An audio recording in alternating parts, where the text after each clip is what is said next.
Now time for the 7 things you'll be talking about today.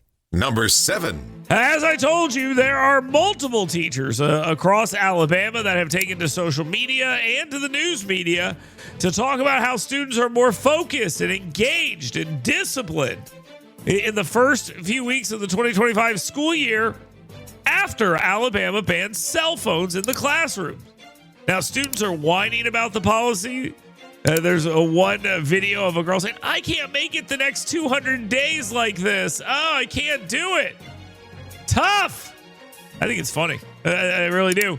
They are learning that if they take the phones away, well, then the kids will have to actually do their work.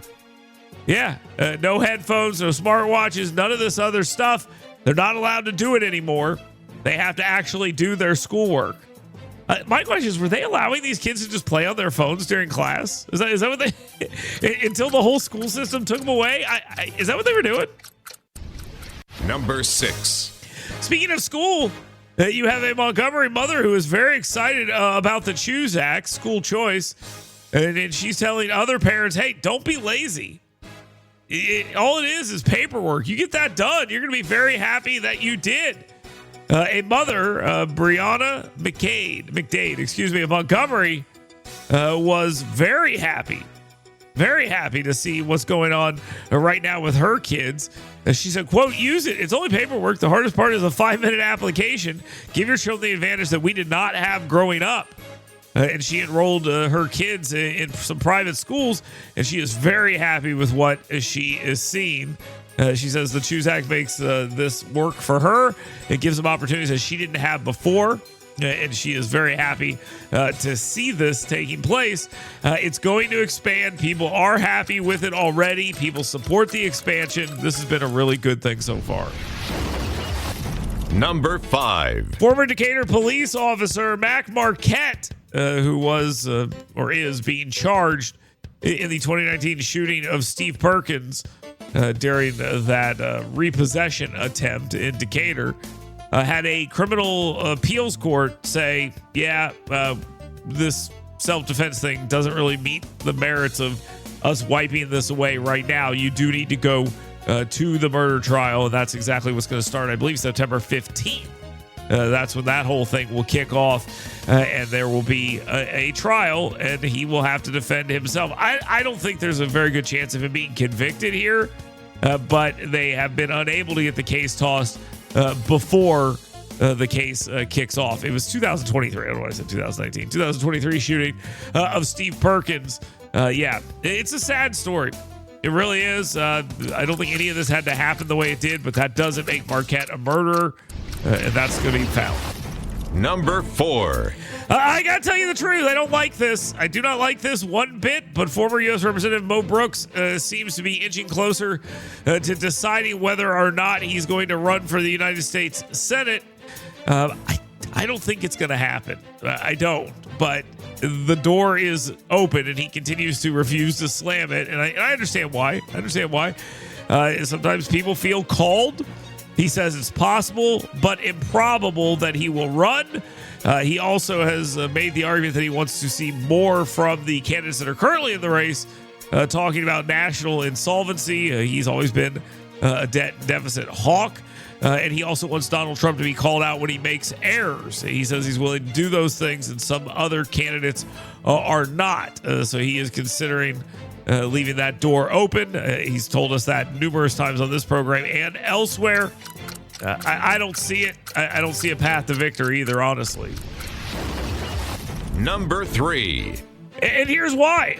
President Donald Trump's endorsement is expected to weigh pretty heavily on the Republican primary for the United States Senate seat that Tommy Tuberville is walking away from to be governor. You know, governor-elect, coach, United States Senator Tommy Tuberville.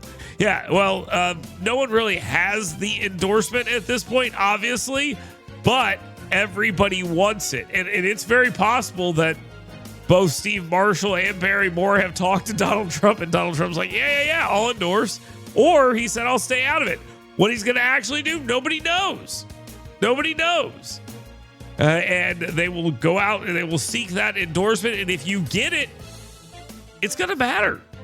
Okay?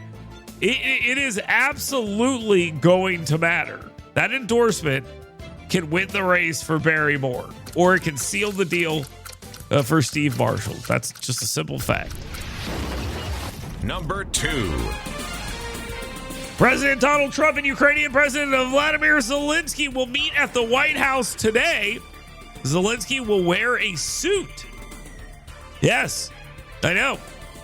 I don't know if it's boxers or briefs, but don't worry, we'll hear about it, I'm sure. Trump met with Vladimir Putin. We'll talk about that in a second. But as this point in time tells us, we are closer now to peace than we've ever been. That's what this has to be.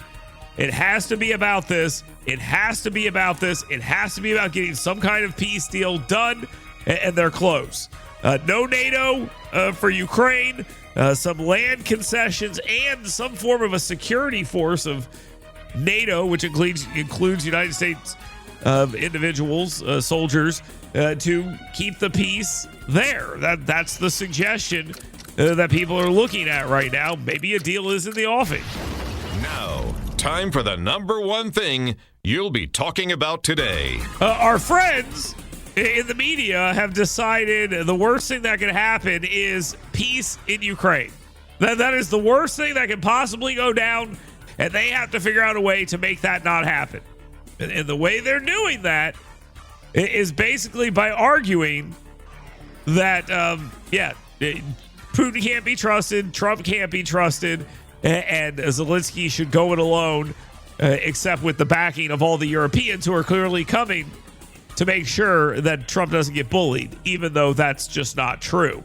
United States U.S. Secretary of State Marco Rubio defended Donald Trump, saying, look, this whole thing you're doing here is dumb. Stop doing it. Stop saying that we're looking at a situation where Donald Trump is going to bully Zelensky into a bad deal. Rubio called it a stupid media narrative and pointed out that European leaders are coming to the United States at the behest of Donald Trump himself. And for some reason, we're pretending that they're coming here as some sort of unified front against Donald Trump, which is not the case. It's just not the case. They're lying about what's happening. They're trying their best to suggest that this whole thing is Putin and Trump against the world. And I don't know why they're doing that. I have no idea why they're trying their best to make it appear that this whole thing is some sort of scam by Trump and Putin. I don't get it. But European leaders are coming to the United States. They are coming here today. And so is Zelensky. They're going to have a conversation. And they're going to join in this conversation because it's a group negotiation. Okay? These European leaders were invited to the United States to join Zelensky to discuss the end of this war. Now, why that angers the media so much, I have absolutely no idea, but they are pissed about it. I mean, it's as simple as that, and it's wildly unfortunate and completely unhelpful, but they don't seem to really care about that. We'll take a quick timeout. We got a lot to talk about, stuff going on in the state of Alabama as well. Jay Town will be with us a little bit later, Yaffe as well. Keep it locked right here on WVNN. Get WVNN's Dale Jackson's 7 Things You Should Be Talking About Today right in your email box every morning. Go to yellowhammernews.com and sign up today.